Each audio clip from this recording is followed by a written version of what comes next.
नमस्कार विद्यार्थी मित्रांनो, स्वागत आहे तुम्हा सर्वांचं महा एक्झाम पॉईंट आपल्या एज्युकेशनल यूट्यूब चॅनलवरती। तर विद्यार्थी मित्रांनो, आपला आजचा व्हिडिओचा भाग हा 2 आहे, ज्यामध्ये आपण बहुउद्देशीय आरोग्य कर्मचारी हिवताप या पदाकरिता परीक्षाभिमुख असे अतिशय महत्त्वाचे व अतिसंभव प्रश्न आपण पाहत आहोत, जे की previous year question paper base आहेत। तर जे काही विद्यार्थी आपला भाग 1चा व्हिडिओ पाहिला नसेल त्यांनी लगेच आपल्या चॅनलच्या व्हिडिओ सेक्शनमधून जाऊन किंवा या व्हिडिओच्या डिस्क्रिप्शन बॉक्समध्ये जे लिंक दिलेली आहे तेथून ते देखील तुम्ही संपूर्ण व्हिडिओ पाहून घ्या। त्यामध्ये देखील आपण मागील वर्षी जे काही महत्त्वपूर्ण प्रश्न होते भाग 1 मध्ये ते आपण कव्हर केले आहेत आणि आजच्या व्हिडिओमध्ये आपण तेच प्रश्न आपण कंटिन्यू करणार आहोत। त्यामुळे भाग 1चा व्हिडिओ पाहून तुम्ही भाग 2चा व्हिडिओ तुम्ही कंटिन्यू करू शकता। चला मित्रांनो, पाहू आपल्याच्या भाग 2 मधील काही अतिशय महत्त्वपूर्ण प्रश्न। तर यामधला आपला प्रश्न क्रमांक 24 असा आहे, मलेरियाचा परजीवी जेव्हा लाल रक्तपेशीच्या म्हणजेच की RBC संपर्कात येतो तेव्हा त्याच्या अवस्थेस काय म्हणतात? तर काय म्हटलं जातं? तर याचं उत्तर जे आहे ते आहे ऑप्शन नंबर 1, त्याला जे आहे शिझोन्स असं जे आहे ते म्हटलं जातं। ऑप्शन 1 या ठिकाणी याचं उत्तर होणार असेल। त्यानंतरचा 25वा प्रश्न, विडाल चाचणीमध्ये सगळ्यात मुख्य अँटीजेन कोणता असतो? तर मुख्य अँटीजेन तर याचं उत्तर आहे ऑप्शन नंबर 1, जे की SIPH हा जो आहे सगळ्यामध्ये मुख्य अँटीजेन असतो विडाल चाचणीमध्ये। ऑप्शन नंबर 1 या ठिकाणी याचं उत्तर होणार असेल। आणि विद्यार्थी मित्रांनो, जे तुम्हाला परीक्षेमध्ये 60 प्रश्न विचारले जाणारे आहे संबंधित वरच्या आधारित, तर ते तुम्हाला हेच प्रश्न असतात जे की परीक्षेमध्ये विचारले जाणारे असतात, ज्याला आपण तांत्रिकी प्रश्न देखील असं म्हणतो। त्यानंतरचा 26वा प्रश्न, कोणत्या प्रकारच्या मलेरिया लाल रक्तपेशी खूप मोठ्या होतात? तर याचं उत्तर जे आहे ते आहे ऑप्शन नंबर जे की 3, ज्याला जे आहे PVVॅक्स असं जे आहे ते म्हटलं जातं, जे की खूप मोठ्या होतात। त्यानंतरचा प्रश्न आपला 27वा, प्लाझ्मोडियम फॅल्सिपारम प्रकारच्या मलेरियामध्ये रक्तातील पिगमेंटचा रंग खालीलपैकी कोणता होतो? तर याचं उत्तर आहे ऑप्शन नंबर जे की 2, थोडक्यामध्ये काळा हा होतो। ऑप्शन 2 या ठिकाणी याचं उत्तर होणार असेल। त्यानंतरचा आपला 28वा प्रश्न, खालीलपैकी कोणत्या आजारामध्ये सिग्नेट्रिंग आढळते? तर याचं उत्तर जे आहे ते आहे ऑप्शन नंबर जे की 4, जे की मलेरिया या आजारामध्ये थोडक्यामध्ये जे आहे जे की सिग्नेट्रिंग जे आहे थोडक्यामध्ये आढळते। ऑप्शन 4 या ठिकाणी याचं उत्तर होणार असेल। त्यानंतरचा 29वा प्रश्न, खालीलपैकी कोणते एंट्रिक फेवरचे सामान्यपणे कारण आहे? तर याचं उत्तर आहे ऑप्शन नंबर जे की 2, ज्याला आपण STP असं देखील म्हणतो। हे जे आहे थोडक्यामध्ये आहे एंट्रिक फेवरचं सामान्यपणे कारण। त्यानंतरचा 30वा प्रश्न, ज्वर, खोकला, अशक्तपणा, दम लागणे, थुंकीमधून रक्त पडणे हे खालीलपैकी कोणत्या आजाराचे लक्षणे आहेत? तर याचं उत्तर आहे ऑप्शन नंबर 1, जे की क्षयरोग याची जे आहे थोडक्यामध्ये लक्षणे आहेत। ऑप्शन 1 या ठिकाणी याचं उत्तर होणार असेल। तर विद्यार्थी मित्रांनो, तुम्ही अजूनही नवी मुंबई महानगरपालिका भरती 2025च्या A to Z व संपूर्ण तयारीसाठी आपले अतिशय संभव प्रश्नसंच नोट्स व टेक्निकल तुम्ही घेतला नसाल तर लगेच तुम्ही आपल्या व्हॉट्सअप सेलरला मेसेज करून सर्व काही मिळवून घ्या। त्यांची लिंक डिस्क्रिप्शन बॉक्समध्ये देण्यात आलेली आहे, ज्यामध्ये आपण TCS पॅटर्न आधारित तुमचा A to Z अभ्यासक्रम कव्हर केला आहे, ज्यामध्ये मराठी व्याकरण, गणित व बुद्धिमत्ता, सामान्य ज्ञान, इंग्लिश व त्यासोबतच आपण तांत्रिकीचे प्रश्न देखील तुम्हाला कव्हर करून दिलेले आहे। जे काही तुमचा NMMCचा जो अभ्यासक्रम आहे त्याला अनुसरून हे सर्व काही कम्प्लिटली बनवण्यात आलेलं आहे व त्यासोबतच TCSचे जेवढे काही आतापर्यंतचे अतिसंभव प्रश्न आहेत व TCSचे जेवढे काही महत्त्वपूर्ण प्रश्न रिपीट होऊ शकतात ते देखील आपण यामध्ये इन्क्लूड केलेले आहेत। तर परीक्षेतील येतील असे या स्वरूपाचे आपण प्रश्न यामध्ये कव्हर केले आहेत व कमी वेळेमध्ये चांगल्या उत्तम तयारीसाठी तुमच्यासाठी हे परफेक्ट असणार असेल। जसं की आपण BMCच्या निरीक्षक व कार्यकारी सहाय्यक या पदासाठी या प्रकारचे आपले नोट्स व टेस्ट सिरीज तुम्हाला दिलेले होते, ज्यामधून बरेच विद्यार्थी जे आहेत ते यशस्वी झालेले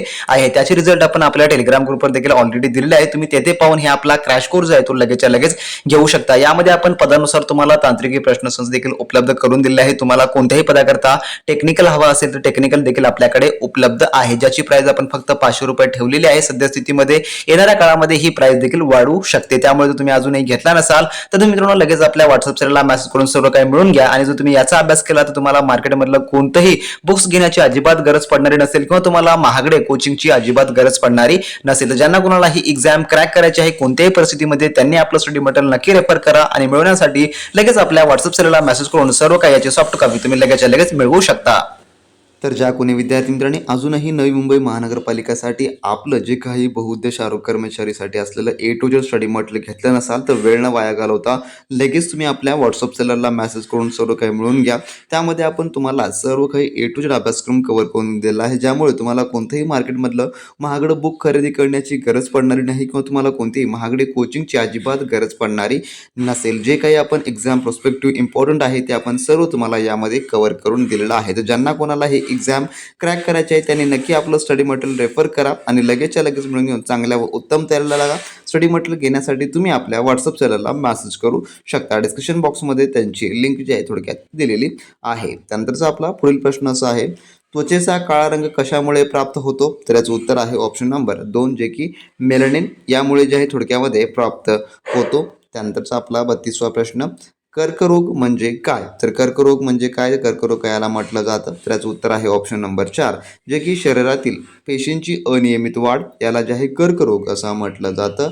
त्यानंतर 33वा प्रश्न, जागतिक मलेरिया दिवस कोणत्या दिवशी हा साजरा केला जातो? तर याचं उत्तर आहे ऑप्शन नंबर थोडक्यामध्ये जे की 25 एप्रिलला हा साजरा केला जातो. त्यानंतरचा 34वा प्रश्न, सन 2020 पर्यंत लसीकरण न झालेल्या किंवा अर्धवट लसीकरण झालेल्या बालकाचे लसीकरणाचे उद्दिष्ट ठेवून शासनाने खालीलपैकी कोणती योजना सुरू केली? तर याचं उत्तर आहे ऑप्शन नंबर थोडक्यात 3, जे की मिशन इंद्रधनुष्य ही जी आहे थोडक्यात सुरू केलेली आहे. त्यानंतरचा 35वा प्रश्न, टायफॉइड या आजारात मानवी शरीराचा कोणता अवयव प्रभावित होतो? तर याचं उत्तर आहे ऑप्शन नंबर 4, जे की आतड्यातील पेयर्स पेचेस हे जे आहे थोडक्यामध्ये प्रभावित होतात. त्यानंतरचा आपला 36वा प्रश्न, कुष्ठरोगाची लागण व प्रसार खालीलपैकी कोणत्या जीवाणूमुळे होतो? तर याचं उत्तर आहे ऑप्शन नंबर 3, जे की मायकोबॅक्टेरियम लॅप्र हे ह्यामुळे जे आहे थोडक्यामध्ये या जीवाणूमुळे जे आहे जे की लागण व प्रसार होते. ऑप्शन नंबर 3 या ठिकाणी याचं उत्तर होणार असेल.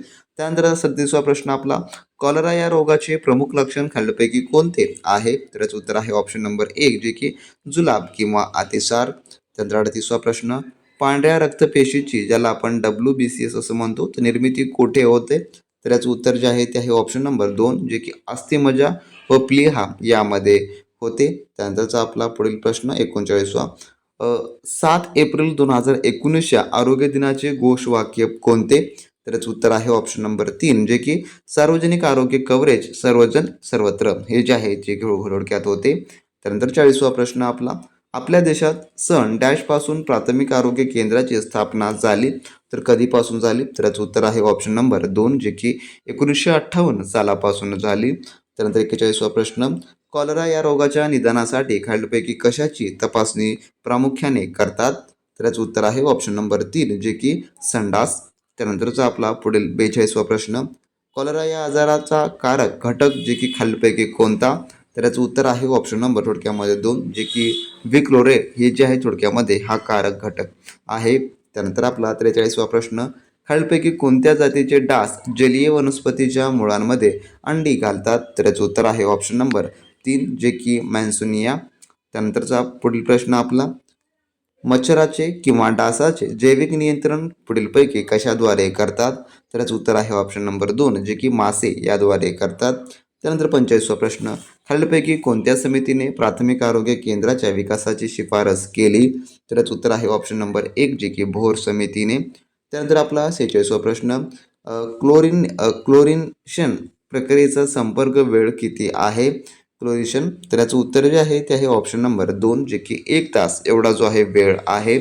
त्यानंतर 47वा प्रश्न, तीव्र अतिसारामध्ये खालीलपैकी कोणता घटक जे की अतिसाराचे वेग आणि गंभीरता कमी करतो? तर याचं उत्तर आहे ऑप्शन नंबर 4, जे की झिंक.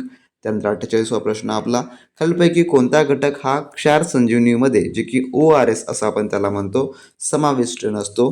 तर याचं उत्तर आहे ऑप्शन नंबर 3, जे की कॅल्शियम कार्बोनेट हा जो आहे त्यामध्ये समाविष्ट नसतो. तर असे हे आपल्या आजच्या भाग 2 मधील काही आपण उर्वरित प्रश्न पाहिलेले आहेत. तर भाग 3चा व्हिडिओ देखील आपण लवकरच आपल्या चॅनलवर अपलोड करण्यात आहोत, ज्यामध्ये आपण जे काही उर्वरित आता शेवटचे प्रश्न आहेत ते आपण त्यामध्ये कव्हर करून घेणार आहोत. आणि ज्या कोणा विद्यार्थी मित्रांना सर्व काही आपलं तांत्रिकी आणि अतांत्रिकीचं स्टडी मटेरियल घ्यायचं असेल, जे की बहुउद्देशीय आरोग्य कर्मचारी हिवताप या पदाकरता स्पेशली नवी मुंबई महानगरपालिका करताचं, तर त्यांनी लगेच आपल्या आपल्या व्हॉट्सअप सेलरला मेसेज करून सर्व काही त्या ठिकाणी मिळवून घेऊ शकता. त्याची प्राईस आपण फक्त ₹500 ठेवलेली आहे. सध्या स्थितीमध्ये ही प्राईस जेवढी आहे येणाऱ्या काळामध्ये ती वाढू देखील शकते. त्यामुळे लगेचच्या लगेच जर तुम्ही घेऊन चांगल्या उत्तम तयारीला लागला तर 100% तुम्हाला याचा फायदा हा पाहायला मिळणारा असेल. तर भेटू नेक्स्ट व्हिडिओमध्ये नवीन प्रश्नांसोबत, नवीन अपडेटसोबत. तोपर्यंत बी प्रॅक्टिस क्रॅक एक्झाम.